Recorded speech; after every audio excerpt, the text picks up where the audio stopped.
Fight between Dillon, Danis, and KSI scheduled for March 29th in Manchester, England. The weight is 185. The event is Misfits Boxing 21, and it's on DAZN pay-per-view. They were scheduled to fight in January 2023. Danis withdrew 10 days before the fight, saying he was unprepared, lacked a coach, and other reasons. Cancellation led to frustration for KSI. He said that he was disappointed and hoped that Danis would disappear into irrelevancy, but he's relevant enough now, 2 years later, to fight again. So they fight in a boxing match, March 29. When I found out I had the opportunity to fight him, I had to take it up. I finally get my payback for what he did to me at Misfits 3. That double guard won't work with me. See you soon.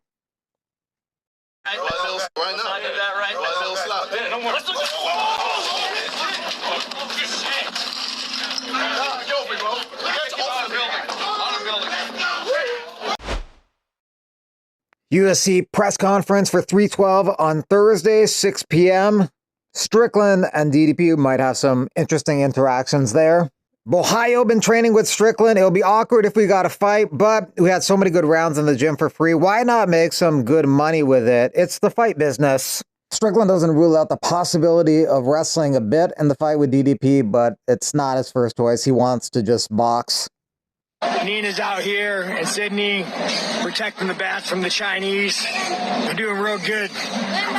Real good. DDP's coach says they want to defend the belt against Strickland on Saturday and then take on Khamzat Chimaev. International Fight Week in Vegas in the summer, as long as Khamzat is able to fight in the United States. DDP says the movie Never Back Down inspired him to become an MMA fighter. On Friday on UFC Fight Pass, you have LFA 21, Fury 101, A1 Combat 26. Then on Saturday, Polaris 31, leading into the UFC 312 early prelims. MVP says that Sharbola should have just kept his health excuse to himself because he accepted the fight. Alexander Topuria, 5-1, undefeated in the UFC. He has 0 fights in the UFC, so yeah, he is undefeated. He'll put that undefeated record on the line Saturday against Kobe Thickness.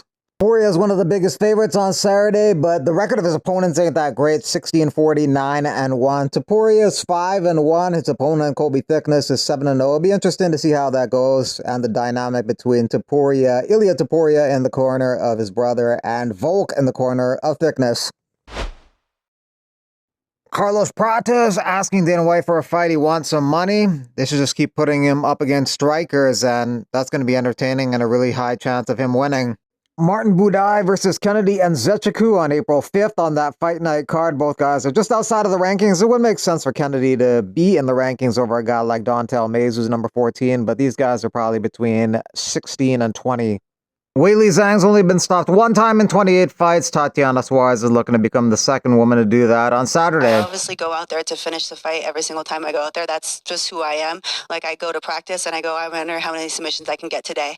And actually, like, sometimes my fiance's like, Ta, I don't think you need to get out 7 times in about 1 minute. You know, maybe you could just get out maybe 2 or 3 times, you know. It's not about the belt or nothing like that. It's, for me, I just love to win and I love to compete, but it just happens to come with a really nice belt. Pantoja was rumored to be fighting Kai Kara-France in Miami in April. He says he has not signed a fight. He wants a second belt against Murad, but that's probably not happening anytime soon. But yeah, he wants to fight in Miami in April. Ready for the bell to sound. Fighting keeps me earthbound. Budgets flying, I rise in this battle, true rise. Jillian Robertson working her way down to 115 pounds, but she has 3 months to do so. She takes on Marina Rodriguez May 3rd. Jillian's also working on those infamous ass elbows. Cutman Tate doesn't see the resemblance between him, Jairzinho Rosenstruik, and Derek Lewis. Rosenstruik is cut. Cutman is still there, and Derek Lewis needs a fight. He was supposed to fight in November, but he got sick the day of his fight with Jonata Danis. Nick Diaz and Joe Riggs talk about their hospital fight after their fight in the UFC Octagon on Dark Side of the Cage, Wednesday on Vice. Trevor Peek dropping down to the featherweight division and taking on Jiang Yang Lee on May 3rd at UFC Des Moines, Iowa on that fight night card. So Peek dropping to 145. He's toned down the insanity in the cage a little bit, but still a very dangerous fighter. Thomas Almeida, former UFC bantamweight, taking on Taylor Moore on April 11th. Jordan has a son, Hector Jordan. Indonesian fans want Bilal Hassan, who's a CFFC flyweight champion. In the UFC, he's undefeated and a rising star. Keith Berry, the NFT kid, against White Boy Summer, February 20th in Hong Kong at Crypto Fight Night.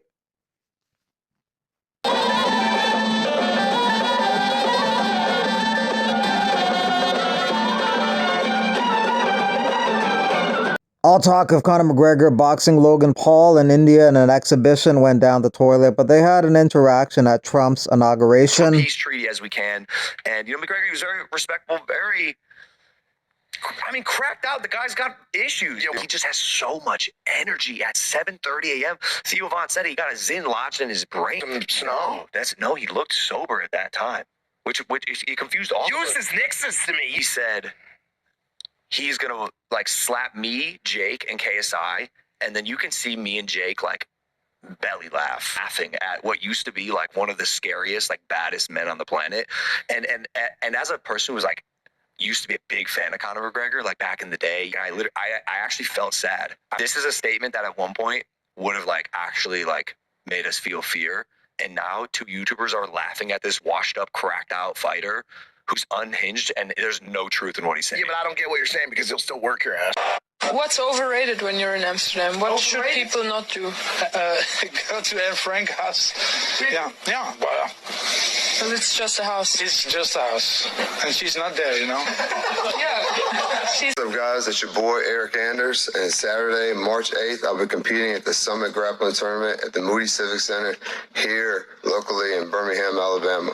I don't really get to compete here locally, so it's really special for me to be able to do so. You can grab me for tickets. I'll have tickets on hand. You can stop by the front desk and get them there. So, super excited and pumped to compete here locally, and see you guys Saturday, March 8th. Michael Bisping even said that MVP was owning the octagon. You know, so it's interesting to see Bisping kind of highlight, not just that it was a win, but that it was a dominant win. And, MVP has said he wants to go back down to welterweight to try to go for the title. He's had a lot of success at welterweight, but Bisping doesn't seem so sure. Yeah. Bisping thinks that welterweight's a different animal, and he's worried about the wrestlers, at 170. Oh, right. Yeah. Guys like Bilal Muhammad, Shavkat Rakhmonov. Those are some tough dudes. They are tough, and they could really exploit maybe MVP's biggest weakness. You're talking about his ground game, right? Yeah, his ground game. I mean, his striking is obviously world class, but on the ground is where he seems to get in trouble. At welterweight, those guys, they can really dictate where the fight goes. Right. And if you force MVP to grapple, he's not going to be able to use those really dangerous weapons that he has. Right. Yeah, it kind of neutralizes his whole game. Exactly. So, okay, Bisping's got a point there.